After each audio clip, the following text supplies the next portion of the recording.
being being a part of our family. And thank you so much for entrusting your child and our student in our care. We really appreciate that. It could have gone anywhere, but we thank you so much for choosing Alabama A&M University. So I'm Donald Pearsall. I represent a division of business and finance, auxiliary services, and a part of auxiliary services, we manage several ancillary services on campus. One of the primary departments we manage is dining services. Now, dining services is managed by a third party contract partner, Aramark Hospitality or Aramark Higher Education. And so we have partnered with them to oversee our dining program and to ensure we provide a robust program for our students. So what you have on your screen now is just a website, the landing page to our campus dish or our dining program website. It's a very detailed and comprehensive repository for information regarding our dining program. We direct students to the site all of the time when they have questions about meal plans, retail locations or options on campus, and health and wellness questions. So if you just here on the meal plans, currently we offer three meal plans and one sort of quasi plan, not really a traditional plan, but it's a what we call a flex dollar plan only for our commuter students. And that commuter student category is students who take at least one in-person course. We provide them with $200 in Bulldog bucks where they can use not only in the cafeteria, but they can use in all our retail locations. So here we'll see the various meal plans. If we click here with residential or residence, it will give you a display of our meal plan for our residential community. Here's the Bulldog Buck plan for our commuter students. And this Bulldog 21 plan is the plan for all students who live on campus, directly on campus in one of our residence halls. And then we have two more meal plans that's mandatory for students who live in managed campus apartments. And we have here, of course, the weekly five, which is and I didn't go back, I'm sorry, I should have explained the 21 meal plan. That's 3 meals a day, 7 days a week. And again, that's breakfast, lunch, and dinner on Saturdays and Sundays. And that plan comes with $250 in Bulldog bucks. Our weekly five plan, which is our most cost-effective plan for our off-campus students, is a guaranteed 5 meals per week. Students can eat any 5 meals. They can eat 3 meals on Monday, 2 meals on Tuesday, and at the fifth meal, it expires and it reactivates every Sunday after 12 midnight. So students will be ready to have that meal if they so choose to. Breakfast, they'll be ready to have that. So it reactivates after every fifth meal. And that comes with $200 in Bulldog bucks. And so our weekly 10 is a popular plan. Again, that's for our off-campus students. And that comes with 10 meal swipes. After the 10th meal, it expires, it reactivates every Sunday, Monday morning, midnight. And that also provides students with $200 in Bulldog bucks. And then again, we have the 200 flex dollars and 200 Bulldog bucks for our commuter students. And let's see, we have, just go back here to the landing page. Sorry, here. Let me get out of here. Our locations, we have two dining facilities on campus. Wilson Dining Hall, which is our largest on campus, and that's located at Knight Complex. That's one of our larger residence halls on campus. And then we have Foster Dining. Foster Dining is located in Foster Complex or Foster Residence Hall, the most popular being Wilson Dining. And we have several retail locations on campus. We have Subway. We have a juice bar, which is currently going through renovation. We have a pod, which is short for provisions on demand, which is a mini convenience store that we have located in the night complex. And then we have a coffee shop modeled after Starbucks brand. And then we have our Chick-fil-A restaurant. Both the coffee shop and Chick-fil-A are located in the Welcome Center.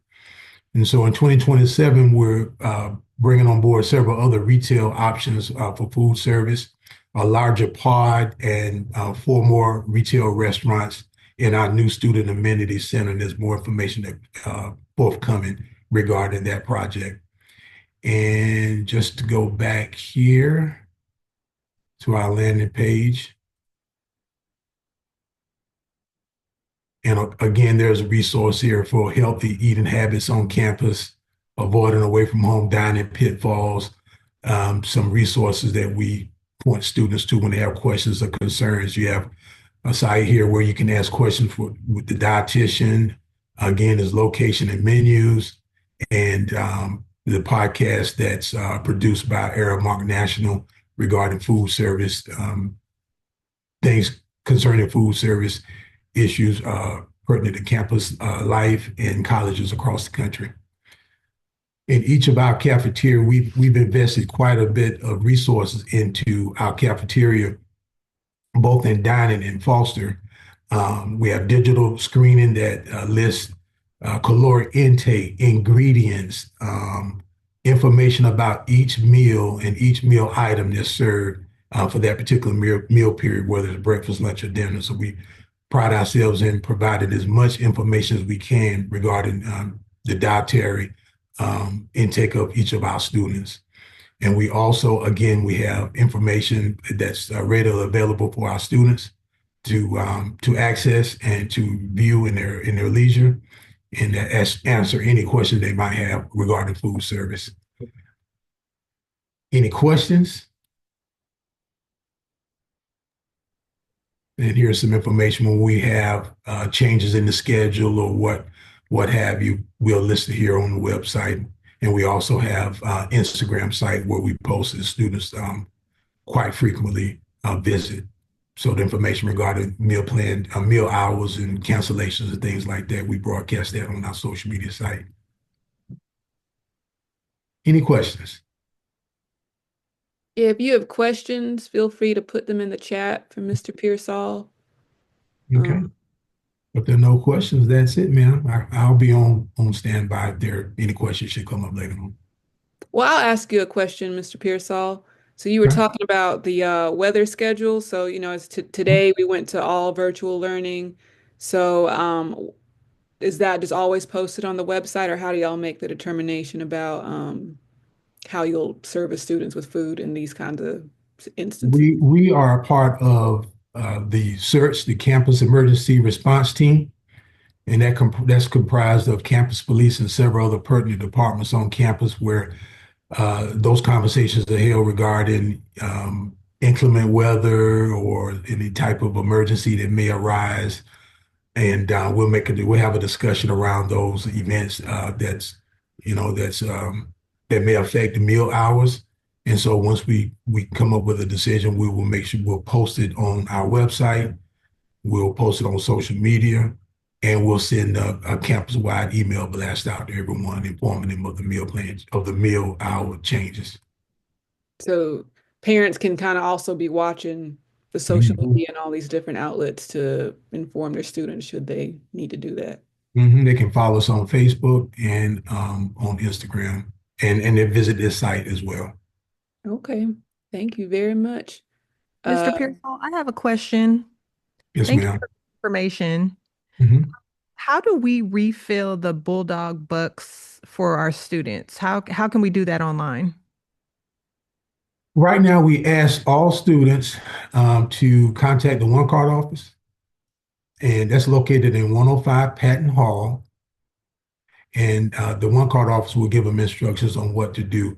There's an opportunity to upload, and I should have backtracked to explain. Right now, that One Card refill site here that you just saw briefly, that has been disabled. We just changed our program on the ID card side, so that program that landing page here. Forgot where it was. Let me see if I can find it. That landing page has been disabled, so we're directing all students to the one card office if they have questions about uploading the Bulldog books.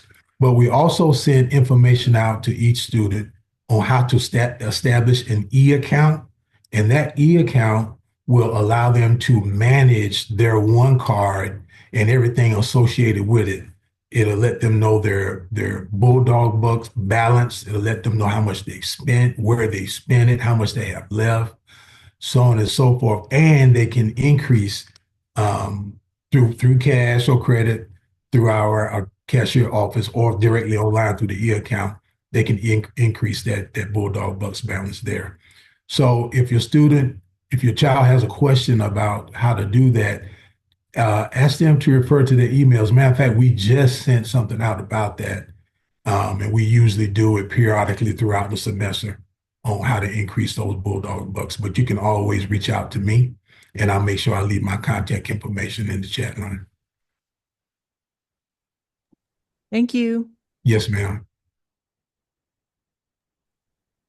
Okay, does anyone else have any questions for Mr. Pearsall before we transition over?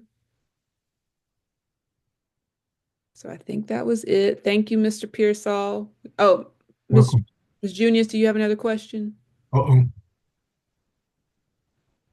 No, not at this time. Thank you. Okay, just want to make sure.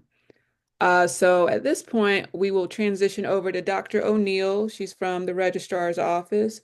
And while she's maybe pulling up her website or anything like that, I'm just a reminder that our next BPU meeting is going to be February 23rd. So you can save the date for that. The link will be in the parent portal probably in the next couple of weeks. But we'll be discussing mental health. So we'll have some folks from the mental health clinic coming to talk about all the different mental health initiatives and resources and services that we have for students on February 23rd. So you can just mark your calendars. And it looks like Dr. O'Neill is about ready. So I'm going to turn the floor over to you, Dr. O'Neill, and you All can start right. when you're ready. So can everyone see the first slide? Is everything okay? All right, great. So I am Candace O'Neill. I am the Associate Registrar here at the university. Go to the next. I want to share with you our university registrar is Ms. Brenda K. Williams. So on her behalf, I am stepping in here to share with you what exactly the registrar's office does and how we can serve your student here in our office. We're located in 204 Patton Hall. Let me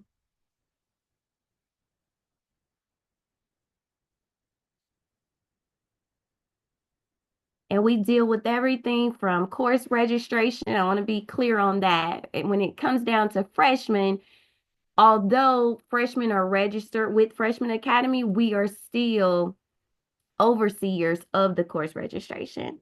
And enrollment verification is going on right now. That is attendance verification. So we want to ensure that all the students are going to class so that they can get credit for those. You receive enrollment certificates to share with your insurance companies, outside scholarships, things of that nature. So all of that is important to get that recognition within the class.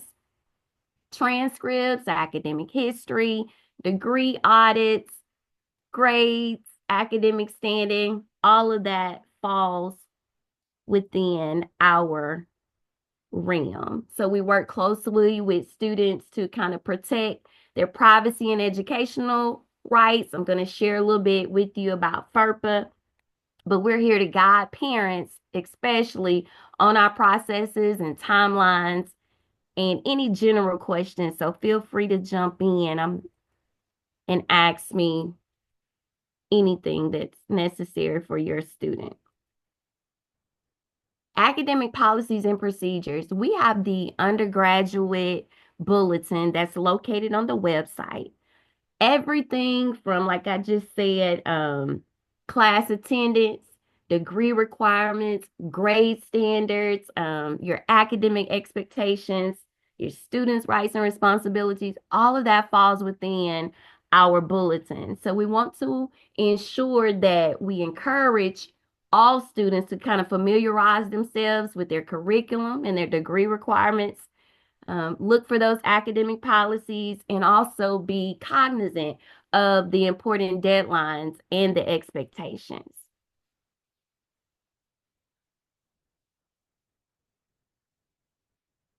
And last but not least, your FERPA disclosure statement. I won't read this verbatim. It is here for you to see. But once a student turns 18 and they attend an institution, they become an eligible student where they can protect their rights. So let me share with you how students can gain FERPA access for the parents. And I'm bringing another screen over here. But in student self-service banner, there is a link for FERPA.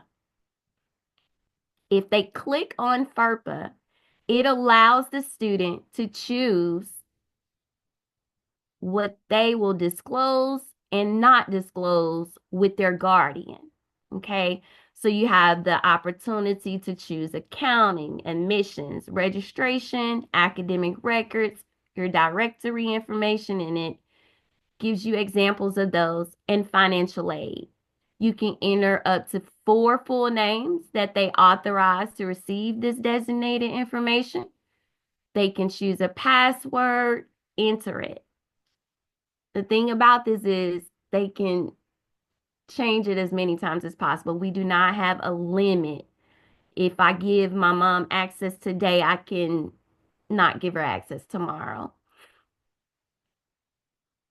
All right, I am going to pull this back over.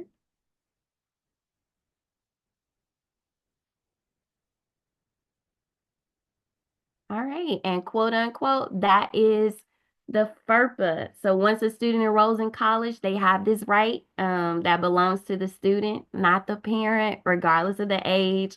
And the student overall just controls access to the grades, transcripts, class schedules, and their academic standing. So that means that we need to allow those students permission before sharing most of their academic information. So I am going to stop my share here.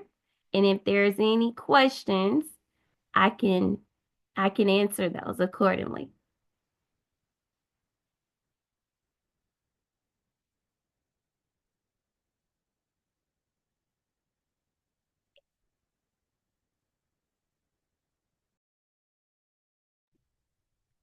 So it looks like there's no questions from anyone. Well, if there's no questions, thank you, Dr. O'Neill. You can always reach out to the registrar's office if you have questions about FERPA, or to, I think it was Ms. Brenda Williams. I'm not sure which one of you handles the FERPA part of it, but their office, as she said, is in 204 Patton Hall, so your student can go there for any information if they have questions that arise about that. Yes, So, Ms. Bynum, and I'll also, as Mr. Pearsall, I will place it in the chat area as well. okay, thank you so much. Mhm. Okay, and so now I'll give Ms. Whittington a little moment to maybe pull up your website if you need to, or your presentation slides. And again, just remind everyone the next BPU call is going to be in February on let me check my notes, I'm sorry, the 23rd, always on a Monday night at 6 o'clock.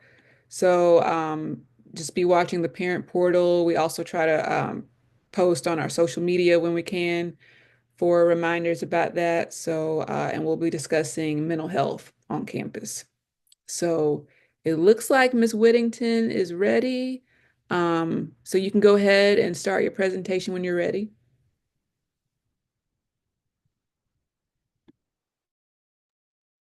All right, I am ready. I am Miss Whittington. I am the student conduct coordinator at Alabama A&M University. So we'll just dive right into it. Um, so I know a lot of people, a lot of times when they hear conduct, they get nervous, they get scared, because a lot of times when you're talking about judicials, it gets really sticky. And often means that your child is in some type of trouble. If they have to encounter me, that means they have broken one of our code of conducts. So I just want to be clear that the Office of Student Conduct and Community Standards is another form of support and another resource for your student while they are here at Alabama A&M. Our first our first reaction is never to put them out of school or, take away their opportunity. We are here to redirect and help them grow as young people. Student code and conduct community expectations. Our full code of conduct can be found on the university website. If you just go to the search bar and you type in code of conduct, it will pop up for you there. Or if you go to the website and go to student conduct and community standards, it will also pop up for you there. But basically the code of conduct explains behavior expectations for students, student rights and responsibilities, and the conduct process and possible outcomes. The code applies to on-campus behavior and off-campus behavior. So once your student is a student of the university, regardless of if they are on campus or not, if they have any type of interactions within the city that basically, cause them to have interactions with the police, the university will be notified. So the student should make themselves fully aware of the student code of conduct. The role of the Office of Student Conduct and Community Standards is to conduct the process, let them know what their rights and responsibilities are, let them know what could potentially happen, and foster a community of accountability, reflection, and repair. We believe in fairness and due process. So basically, we have the student conduct code of conduct outlined, and then we have a reaction for every action. But with that, I do want to be clear that it also looks different from every student. And when I say it can look different for every student, what I mean by that is if this is your child's first encounter with something, their sanction may not be as severe as the next student.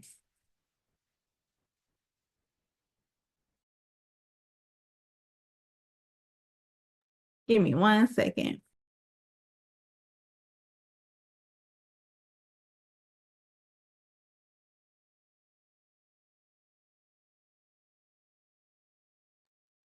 AAMU conduct proceedings promotes fairness, transparency, and due process in all conduct proceedings. Our mission is to make sure the student understands what they're being accused of all times. Our preliminary meetings often includes me reading to them what their charges are, going over how that is a violation of the student code of conduct, and making sure they understand where the two meet. I give them an opportunity to explain how they even got into this situation, and then I allow them the opportunity to receive consistent outcomes based on the policy. We're big on restorative justice here at Alabama A&M. So the first time, maybe a warning. The second time, maybe, more developed sanctions such as community service, depending on what it is. But the most important thing is we want our students to grow up to be well-rounded people. And part of being a well-rounded person is being able to take responsibility, acknowledge the mistake was made, and move forward from that point.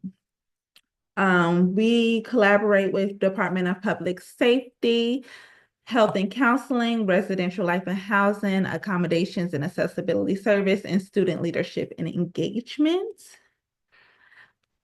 The role for our parents and families would be to encourage your student to be honest. When they come to you because they've gotten some type of correspondence from me, that isn't the time to kind of like, panic or, just encourage your student. Okay, well, mistakes happen. We all make mistakes. Go in your meetings, be honest, help them understand that every action has a reaction.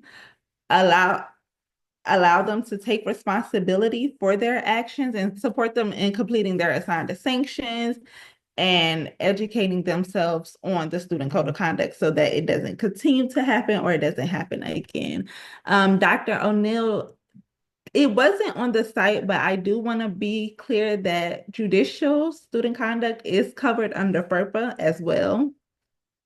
So as a parent, if you contact me, I will not be able to disclose unless your student has filled out that information. I won't be able to disclose to you what their judicial case is regarding.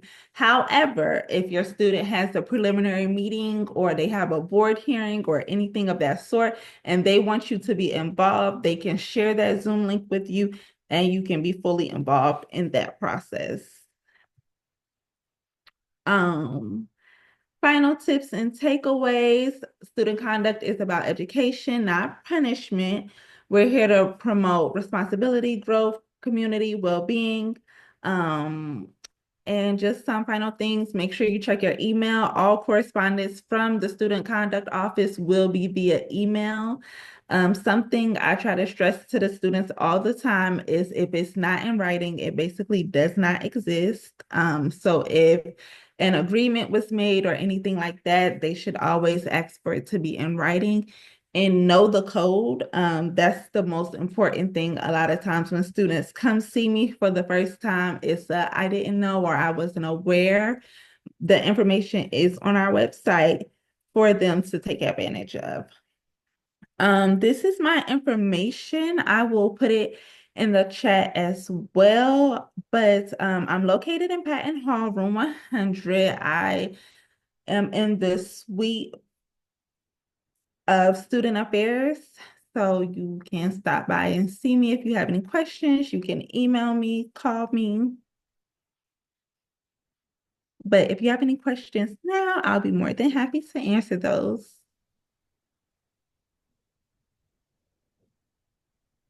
Any questions for Ms. Whittington?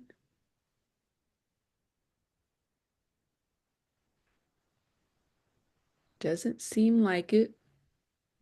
So thank you, Ms. Whittington, for your presentation. And I think your office is somewhat not known, that people don't know that we have this going on, student conduct. So I'm appreciative that you were able to come on the call and give your services some light so that we know Oh, that. no problem.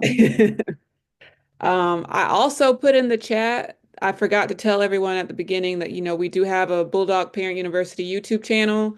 So if ever we put out the link and you're busy on that Monday night, you can always go back to the YouTube channel and watch the recording. So that option is there. I would also suggest that you subscribe to the channel or click that notification bell, like all the YouTubers say, just so you get reminded about when a new video is posted, so you can stay up to date on everything. Um, so if there's no other final thoughts or questions, thank you all for attending and highlighting your services and how you service our students at Alabama A&M. Again, the next call will be, I think it was February the 23rd, that Monday, where we'll be talking about mental health. We'll have Ms. Baker and Dr. Johnson, and I think also Ms. Smith from the Title IX office, giving us some more information about mental health resources we have for students on campus. So that's a really important topic. So I suggest that everyone comes. And Ms. Junius thanked us all so much for the presentation. So we appreciate you for attending the call. And I hope you all stay warm and have a very good night. And we'll see you next month. Thank you. Thank you. Thank you so much.